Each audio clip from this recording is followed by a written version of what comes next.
Bonjour à toutes et à tous l'équipe, j'espère que vous allez bien. Aujourd'hui pour cette nouvelle vidéo on se retrouve pour la présentation complète de l'étape 6 du Tour de Suisse 2023. Il y a 8 étapes en tout, il en restera 2 après celle-là. La haute montagne c'est fini, on a eu 3 belles étapes. Maintenant on aborde une spécialité sur ce Tour de Suisse, c'est que la haute montagne est passée très vite. Et maintenant on arrive sur les courses un peu de punch qu'on aura par exemple au début du Tour de France, au départ en Espagne. Qu'on a eu également au début de Critérium du Dauphiné. Et normalement au Dauphiné on finissait par la haute montagne, mais le Tour de Suisse a voulu se renouveler. Et bah tout simplement il y aura 2 étapes vallonnées après la haute montagne et un contre-la-montre finale. Donc là en gros il y aura des petites bosses pour les punchers, 1 km 4 à 8% de moyenne. La côte finale c'est pareil, ça doit être 2 km avec des pourcentages sympathiques. Il y a de quoi récupérer peut-être 10-15 secondes, perdre 10-15 secondes entre les leaders, peut-être pas la minute quand même, mais il y a de quoi faire des différences. Et quand on voit le général comment il est resserré, le maillot jaune n'a que 8 secondes d'avance sur son dauphin Félix Gall, Ayuso a 18 secondes de retard sur Skelmose. Voilà, il y a de quoi aller chercher des places, hein. Même Bardet il a pas beaucoup de retard sur Kelderman.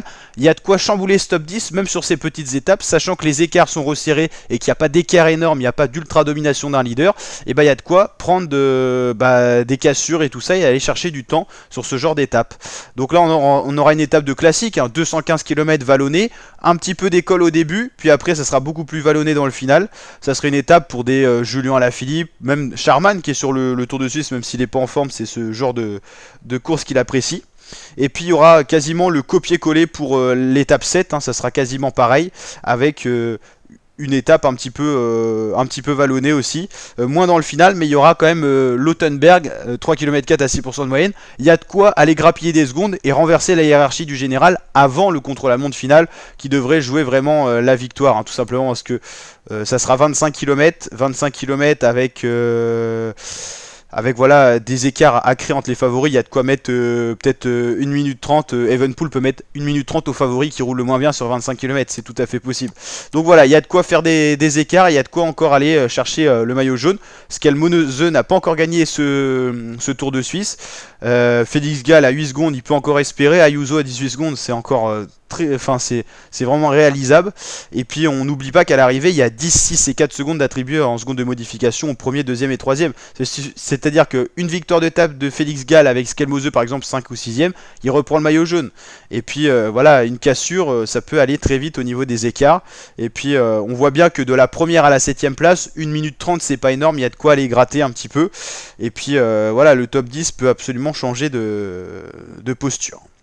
A noter la bonne performance de Clément Berthet qui fait un top 10 au général devant des Ion Izagirre, devant des Maximilian Charman. C'est une bonne performance, hein. C'est une très très bonne performance. On a des coureurs qui sont totalement passés à côté de ce Tour de Suisse, hein. Les Fulslang, Lutsenko, on les voit même plus dans le général. C'est assez impressionnant, hein. C'est vraiment des contre-performances assez impressionnants. Je me demande s'ils abandonnent pas, hein, quand ils sont dans une performance comme ça, parce qu'on les voit même plus dans le général. Et puis il y a eu pas mal d'abandons. Donc en vrai, il y a moyen qu'ils aient abandonné. Donc voilà, n'hésitez pas à liker la vidéo si cette présentation d'étape vous a plu, à vous abonner, activer la cloche pour l'intégral Tour de Suisse sur la chaîne, retrouver les présentations d'étapes et tous les résumés. Et on se retrouve très bientôt pour la présentation complète du Tour de France, présentation des favoris, des coureurs engagés, des coureurs absents et tout ça. Enfin, on va tout vous présenter, on va se régaler. Donc n'hésitez pas à aller vous abonner à la chaîne, c'est gratuit en plus. Et donc on va quand même regarder les abandons. Les abandons, ah c'est par étape, ok. Ah non, mais il n'y a pas eu tout ça d'abandon. Ok. Et on peut pas mettre général abandon, non, ça ira plus vite. Donc il n'y a pas eu d'abandon étape 1, on va quand même regarder ça. Brambilla qui a abandonné. Ouais, il n'y a pas eu tout ça, ok, il n'y a pas eu d'abandon là. Lutsenko, il a abandonné. Ok, parce qu'il n'était pas en bonne performance, il n'était pas en forme.